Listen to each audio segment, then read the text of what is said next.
Well, I looked at that game and like I don't feel like there's any reason to freak out on something like that. You know what I mean? Like it sort of just doesn't feel like the Leafs handled it worse than I did. Yeah, the Leafs made a trade. Yeah, well, Sheldon Keefe they had made that trade before the game started, guys. Yeah, but Lyubushkin had been scratched. They were there. Tell everybody about the Jack Campbell trade. So Jack Campbell became a Leaf after the Leafs had a terrible game. Well, actually, no, it was a good game against the New York Rangers in which Michael Hutchinson was terrible. But Hutchinson was terrible prior to that. You know what I mean? Yeah. Liljegren was one of many Leafs defensemen who I thought got eaten alive in their own end against the St. Louis Blues. And then they make a trade for a defenseman after that. But they had been brutal in their own end before that. You know what I mean? Mm-hmm. So, to me, I saw Sheldon Keefe losing his cool behind the bench. And I think it was probably based off of previous fiery conversations with Kyle Dubas that helped facilitate this trade. A trade that rules, by the way. So we'll get into that in a second. That's really, really interesting that you think that. To me, I felt like that trade was on the way. Like, they were talking about it on Hockey Night in Canada. Like, this was done. Yeah, they didn't do the trade at that moment. Like, that doesn't make sense. They were working on the trade, obviously. But it was reported by Friedge at second intermission while the game was tied. Mm-hmm. Yeah, at 3. So it's not like Dubas is right and like getting on the phone. Right, that's not what we're trying to say. Yeah. But the idea is we saw Saturday night the Leafs struggle defensively again, and Dubas kind of hit the button and said, "Okay, just complete the deal." If it sounds like I'm repeating myself, it's because the same thing has been true for a long time. Just ask Kyle Dubas, who addressed the thing that I mentioned. The telling thing I thought was after the game, they asked Keefe about Jack Campbell's performance, and he said we didn't play good enough for him to be good. And I thought that was interesting because I think what he's talking about is structural breakdowns. Some of those goals, you just feel like, man, Alan likes to chide me whenever one of his clients scores on the Leafs. Oh, so man. when Perron scored, can the Kings call up Martin Ferk already? Alan is just inundating my Twitter timeline with Martin Ferk AHL goals. Can you freaking call up Martin Ferk? I just feel like when the goals went in, there were times where you're like, I don't know. Like there was one goal with Muzzin and Liljegren where I'm like, neither of these men has their man. And I think that was goal 2 or 3. And you're kind of thinking like, they're good until they're not. And then they completely sometimes fall apart. And you're going, what the hell's going on? I don't remember if it was the third goal or the game winner. Mm-hmm. I think it was the game winner where Liljegren has no one. Mm-hmm. Like he's just, bless him, he's trying, but he's useless in that situation. He's got no one. And Campbell kicks out a rebound.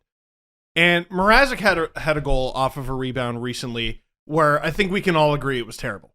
He kicks it straight out. You can't do that. Mm-hmm. Campbell kicked it out, angled enough where I'm like, that should be a crisis that his team helps him out with. There's going to be rebounds, for God's sake. Yeah. You know? Yeah. Oh, that's all it takes? To shoot it at the goalie's pads. Automatic goal. No. If someone is doing anything, if they end up picking the wrong guy, so be it. That's the forward's problem for leaving you in a situation where you're outnumbered. Which, by the way, the Blues did an unreal job of against the Leafs. Most of their goals were Leafs attack, turn it over, Blues head the other way, it's a 3 or 4 on 2, you're done. Liljegren had no one.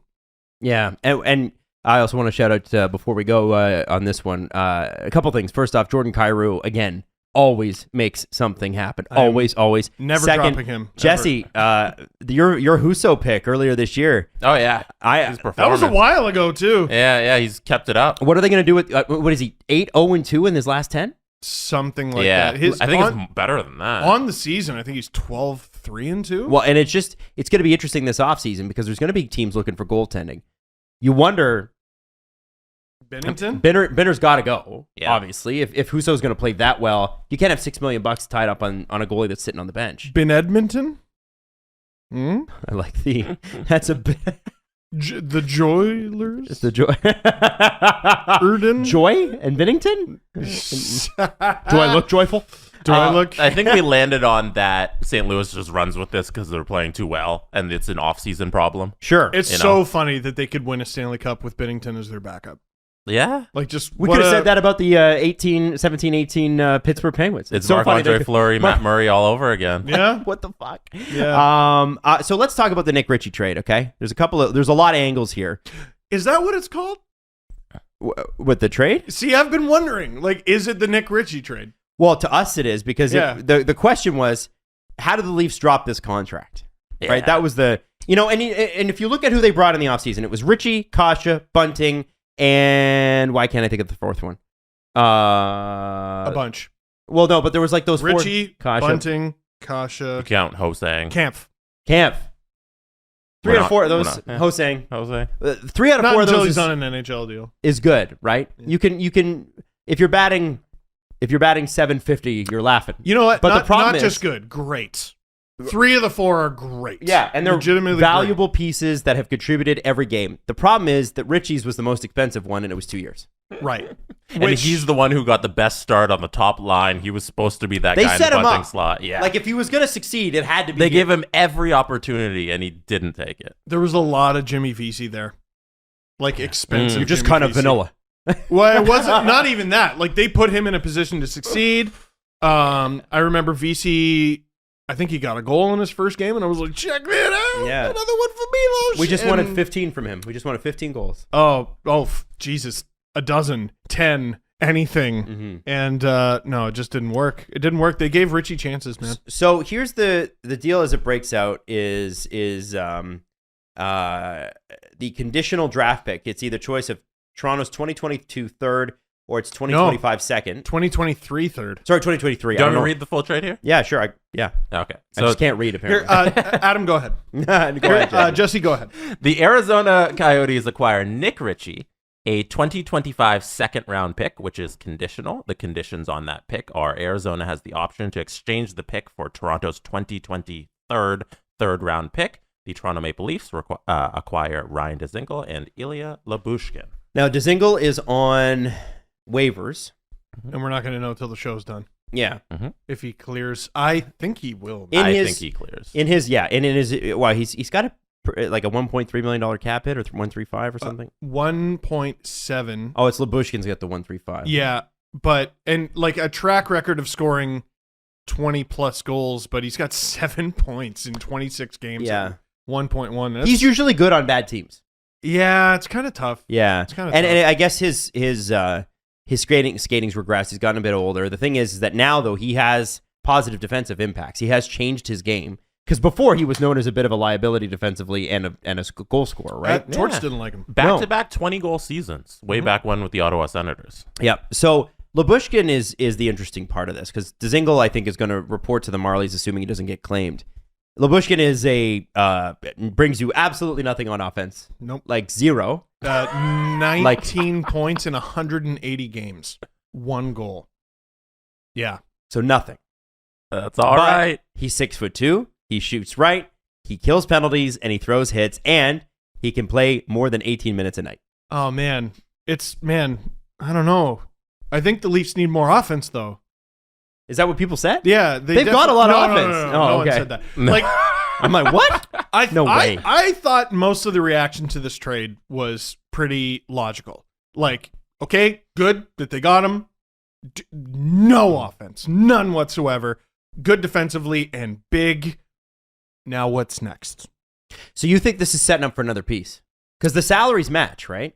The salaries match for now. And by the way, so when I first saw this deal, it was like, what is Arizona thinking? Mm-hmm. He makes 3.3 next year. This doesn't make any sense.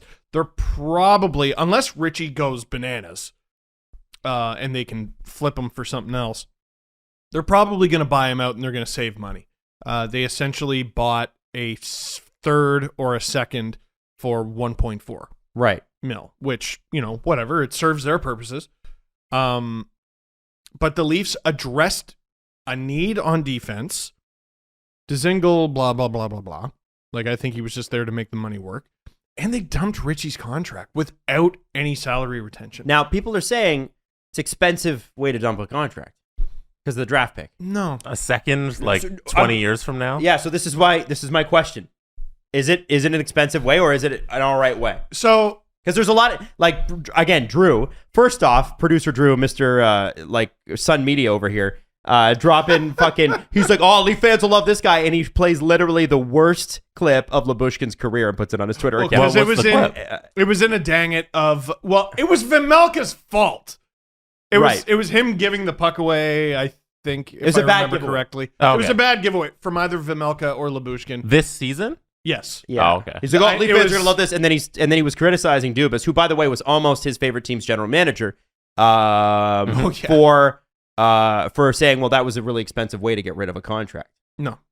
There are people saying it, so let's just address that. Yeah, sure. So, first of all, it's a 3rd round pick next draft or a second, and I will admit, a second is a lot to give up, 4 drafts from now. There is a world where the Leafs do really poorly 4 years from now. Mm-hmm.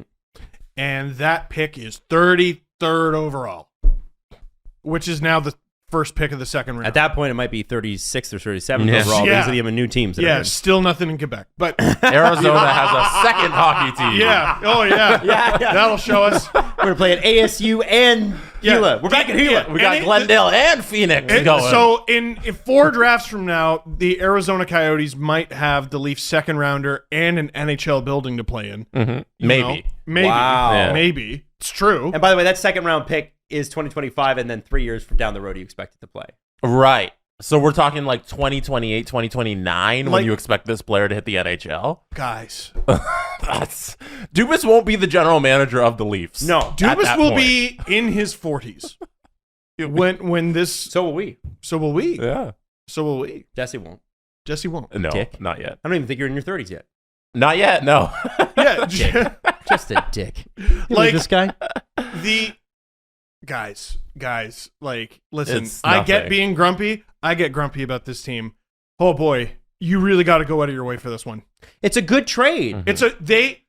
Here's the way I put it. So I was talking to Myrtle and he goes, oh, well, this could help the Leafs re-sign Jack Campbell. Mhm. And he's right, but here's another way to look at it. Morgan Riley makes $5 million. Mhm. Next year, he's making 7.5. Guess what?